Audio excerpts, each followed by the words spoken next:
सभी को शुभ संध्या। मुझे उम्मीद है कि आप सभी अच्छे होंगे। मैं हूं आपका मेजबान सुमित और आज आप एक बेहद दिलचस्प कहानी सुनने वाले हैं जो एक तीसरे लिंग की चुड़ैल के बारे में है। आज की कहानी साझा की है संजय ने। इस कहानी में आप जानेंगे कि संजय का उस चुड़ैल से कैसे सामना हुआ। तो बिना ज्यादा समय बर्बाद किए आइए सुनते हैं आज की कहानी संजय की जुबानी। मेरा मतलब आवाज तो मेरा ही होगा पर शब्दों संजय का होगा। मजाक बाद में मैं करूंगा, पहले आप सबको कहानी सुना लेता हूं। तो चलिए शुरू करते हैं। संजय एक 27 वर्षीय युवक था। उसकी पत्नी और विधवा मां के साथ वह एक छोटे से शहर में रहता था। परिवार की आमदनी का मुख्य साधन उनका एक छोटी सी दुकान थी जो उन्होंने कई सालों की मेहनत से खड़ी की थी। सब कुछ सही चल रहा था, लेकिन एक दिन अचानक शहर में भूकंप आ गया और उनकी दुकान पूरी तरह से गिर गई। संजय और उसका परिवार सदमे में था। उनके पास अब इतनी रकम नहीं थी कि वे तुरंत दुकान को दोबारा बना सकें। कुछ दिनों तक संजय ने हर संभव प्रयास किया, पर कहीं से भी कोई मदद नहीं मिली। पैसे की कमी के कारण घर का खर्च चलाना भी मुश्किल हो गया था। एक दिन संजय के एक दोस्त ने उसे एक गोडाउन में चौकीदार की नौकरी के बारे में बताया। उसकी दोस्त ने कहा कि यह नौकरी अच्छा पैसा देगी और इससे वह कुछ पैसे इकट्ठा कर सकेगा ताकि दुकान को फिर से खड़ा किया जा सके। संजय ने इस नौकरी के लिए हामी भर दी। पहले कुछ हफ्तों में संजय ने दिन की शिफ्ट में काम करना शुरू किया। उसका काम आसान था, गोडाउन की देखरेख करनी होती थी और कभी कभार मालिक के कहने पर इधर उधर का काम करना होता था। ज्यादातर समय संजय के पास कोई काम नहीं होता। वो बस कुर्सी पर बैठा रहता था और नींद की झपकियां लेता रहता था। संजय ने सोचा, इतना अच्छा काम भी कोई होता है क्या? कोई काम नहीं, बस आराम करो और पैसा ले जाओ। संजय का परिवार इस पैसे से आराम से चल रहा था। कुछ दिनों के बाद एक दिन अचानक रात की शिफ्ट वाला चौकीदार अपनी नौकरी छोड़कर चला गया। फिर गोदाम के मालिक ने संजय से कहा कि क्या वह डबल शिफ्ट में काम कर सकता है क्या? इससे पहले संजय कुछ जवाब देता, उसके मालिक ने कहा, मैं तुम्हारी सैलरी दोगुनी कर दूंगा और रात के खाने के साथ साथ तुम्हें रहने के लिए एक कमरा भी उपलब्ध करा दूंगा। यह उसकी कल्पना से परे था और उसने इसे सहर्ष स्वीकार कर लिया। अब उसकी जिंदगी पहले से बेहतर हो गई थी। दूसरे महीने के अंत में एक दिन संजय की मुलाकात पुराने चौकीदार से हुई जो उसे समझाने आया। उसने संजय से कहा, रात को गोडाउन के अंदर मत जाना, चाहे कैसी भी आवाजें सुनाई दें। संजय ने उसकी बात को हल्के में लिया और सिर्फ सिर हिलाकर कहा, ठीक है, मैं ध्यान रखूंगा। संजय की आदत थी कि वह रात में थोड़ी शराब पीकर सोता था। एक दिन वह काम में इतना व्यस्त हो गया कि शराब लाना भूल गया। उस रात उसे नींद नहीं आ रही थी। करीब 2 बजे रात के वक्त उसे गोडाउन के अंदर से कुछ अजीब आवाजें सुनाई देने लगीं। पहले तो उसने इसे नजरअंदाज किया, लेकिन जब आवाजें लगातार आती रहीं, उसे शक हुआ कि शायद कोई चोर गोडाउन में घुस आया हो। उसे पुराने चौकीदार की चेतावनी याद आई, पर उसने सोचा कि अगर कुछ चोरी हो गया तो मालिक उसे दोषी ठहराएगा। हिम्मत जुटाकर संजय ने गोडाउन का शटर उठाया और टॉर्च लेकर अंदर चला गया। उसने चारों ओर देखा, लेकिन कुछ भी असामान्य नहीं दिखा। तभी उसे पीछे से किसी के पायल की आवाज सुनाई दी। उसे ऐसा लगा जैसे कोई घुंघरू पहने इधर उधर दौड़ रहा हो। संजय ने जोर से चिल्लाकर पूछा, कौन है वहां? लेकिन कोई जवाब नहीं आया। जैसे ही वह गोडाउन के अंतिम कोने तक पहुंचा, उसे एक ठंडी हवा का झोंका महसूस हुआ और तुरंत वह बेहोश हो गया। अगली सुबह जब गोडाउन का मालिक वहां आया तो उसने देखा कि शटर खुला हुआ है और संजय अंदर बेहोश पड़ा हुआ है। उसने जल्दी से पानी छिड़ककर संजय को होश में लाया, लेकिन जब से वह घटना घटी, संजय का व्यवहार पूरी तरह बदल गया। वह बिना किसी वजह ताली बजाने लगा और उसका हाव भाव महिलाओं जैसा हो गया। गोडाउन के मालिक और अन्य कामगारों ने शुरुआत में इस बदलाव पर ध्यान नहीं दिया, लेकिन धीरे धीरे वे उसका मजाक उड़ाने लगे। संजय की पत्नी को भी एहसास हो गया कि संजय अब पूरी तरह बदल गया है।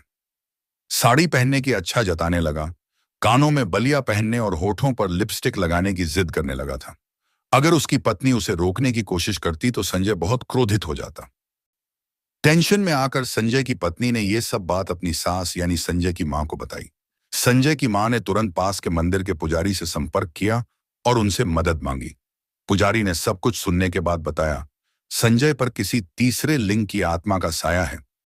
संजय की मां यह सुनकर बहुत डर गई, लेकिन पुजारी ने उसे सांत्वना दी और कहा कि वह इस आत्मा को संजय के शरीर से निकाल देंगे। पुजारी ने कहा कि संजय की मां को संजय के कुछ बाल और एक पहना हुआ कपड़ा लाना होगा। संजय की मां ने वैसा ही किया और पुजारी ने इन वस्तुओं से एक गुड़िया बनाई और फिर मंत्रोच्चारण के साथ पूजा शुरू कर दी। लगभग 3 घंटे तक चले इस अनुष्ठान के अंत में पुजारी ने गुड़िया को आग में जला दिया और संजय की मां को एक रक्षा धागा दिया। उन्होंने उसे संजय के हाथ में बांधने को कहा।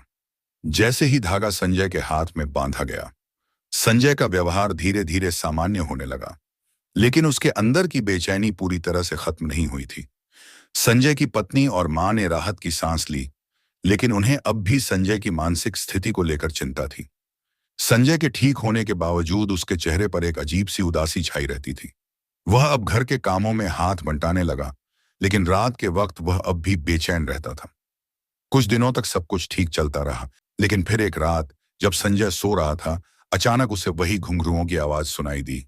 उसकी आंखें खुलीं और उसने देखा कि उसके कमरे के कोने में एक धुंधली परछाई खड़ी है।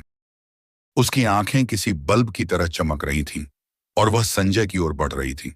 संजय का शरीर ठंडा हो गया और अब वह हिल भी नहीं पा रहा था। पूरा कमरा घुंघरू की आवाज से गूंजने लगी। संजय बहुत डरा हुआ था। चुड़ैल ने उससे कहा, तुमने मुझे उस रात क्यों परेशान किया था? मैंने तो तुम्हारा कुछ नहीं बिगाड़ा था। मैं तो बस वहां नाच रही थी, जैसे कि मैं हर रोज नाचती हूँ। मुझे छेड़ने की कोई जरूरत नहीं थी। तुमने मेरी निजता में बाधा डाली है, इसलिए तुम्हें इसकी कीमत चुकानी होगी। और इसके अलावा तुम और तुम्हारे परिवार ने पुजारी के साथ मिलकर मुझे बहुत परेशान किया। इस बार मैं तुम्हें नहीं छोड़ूंगा। संजय का शरीर कांप रहा था। वह कुछ भी नहीं समझ पा रहा था। अचानक वह परछाई और करीब आ गई और उसके कानों में फुसफुसाई, तुम्हारे पास जो रक्षा धागा है वह मुझे रोक रहा है, लेकिन यह ज्यादा देर नहीं चलेगा। संजय ने पूरी ताकत से हिम्मत जुटाई और अपने हाथ में बंधे रक्षा धागे को कसकर पकड़ लिया और महामृत्युंजय मंत्र का जाप करने लगा। ओम त्र्यंबकम यजामहे सुगंधिम पुष्टिवर्धनम उर्वारुकमिव बंधनान मृत्योर्मुक्षीय मामृतात्। परछाई ने जोर से चीख मारी और अचानक गायब हो गई। इतनी भयानक आवाज से संजय का दिल तेजी से धड़कने लगा। वह समझ गया कि यह मामला अभी खत्म नहीं हुआ है। अगली सुबह संजय ने अपनी मां को यह सब बताया। उसकी मां घबराई और तुरंत मंदिर के पुजारी के पास फिर से गई। पुजारी ने गंभीरता से सुना और कहा, वह आत्मा अब शांत नहीं होगी। उसे तुम्हारे बेटे ने बिना किसी बात के परेशान किया था और हमने जो अनुष्ठान किया था उससे वो आत्मा और अधिक क्रोधित हो गया है। अब उसे पूरी तरह से मुक्त करना होगा। पुजारी ने संजय के पूरे परिवार को बुलाया और एक बड़ा अनुष्ठान करने का निर्णय लिया। यह अनुष्ठान आधी रात को किया जाना था, जब आत्माओं का प्रभाव सबसे अधिक होता है। उन्होंने बताया कि यह आत्मा केवल उस गोडाउन में नहीं, बल्कि अब संजय के जीवन का हिस्सा बन गई है और अगर इसे सही तरीके से शांत नहीं किया गया तो यह आत्मा संजय और उसके परिवार के लिए खतरनाक साबित हो सकती है। आधी रात के समय मंदिर के बाहर एक बड़ा हवन किया गया। पुजारी ने संजय से कहा कि वह बिना डरे हवन के पास बैठे और किसी भी आवाज या दृश्य की परवाह न करे। जैसे ही हवन शुरू हुआ, संजय को फिर से वही घुंघरुओं की आवाज सुनाई देने लगी। वह आवाज अब और तेज होती जा रही थी। अचानक हवा तेज चलने लगी और हवन की आग की लपटें और ऊंची उठने लगी। पुजारी ने मंत्रोच्चारण तेज कर दिया और आत्मा को शांति देने का प्रयास किया, लेकिन तभी संजय के शरीर ने नियंत्रण खो दिया और वह अचानक से उठकर खड़ा हो गया। उसकी आंखें लाल हो गईं और वह जोर जोर से ताली बजाने लगा, जैसे किसी तीसरे लिंग की आत्मा ने उसे फिर से जकड़ लिया हो। पुजारी ने स्थिति को समझते हुए तुरंत संजय के चारों ओर एक रेखा खींची और उसमें से कुछ चावल और हल्दी के दाने फेंके। आत्मा को शांत करने के लिए पुजारी ने और जोर से मंत्र पढ़े। अचानक से एक जोरदार चीख सुनाई दी और संजय बेहोश होकर गिर पड़ा। आसपास की हवाएं रुक गईं, सब कुछ शांत हो गया। हवन की आग धीरे धीरे बुझने लगी और पुजारी ने घोषणा की, आत्मा को अब शांति मिल गई है, वह अब कभी वापस नहीं आएगी। करीब आधे घंटे बाद संजय होश में आया, लेकिन इस बार उसकी आंखों में डर नहीं था। वह शांत था और उसकी मां और पत्नी ने उसे गले लगा लिया। कुछ दिनों बाद संजय की तबीयत पूरी तरह से ठीक हो गई। अब उसकी जिंदगी पहले जैसी सामान्य हो गई थी और वह फिर से अपनी दुकान खोलने की योजना बनाने लगा। हालांकि उस रात के बाद संजय ने कभी गोडाउन की तरफ नहीं देखा और वह जगह भी कुछ ही समय बाद बंद हो गई। लोग कहते हैं कि वहां की आत्माएं अब भी उस जगह को अपनी जकड़ में रखे हुए हैं। लेकिन संजय और उसका परिवार अब एक नई शुरुआत की तरफ बढ़ चुका था। मुझे यकीन है कि आप सभी को आज की कहानी बहुत पसंद आई होगी, क्योंकि आज की कहानी बहुत रोचक थी। अगर आपको कहानी अच्छी लगी हो तो नीचे कमेंट करें और हमारे YouTube चैनल को सब्सक्राइब करें। धन्यवाद।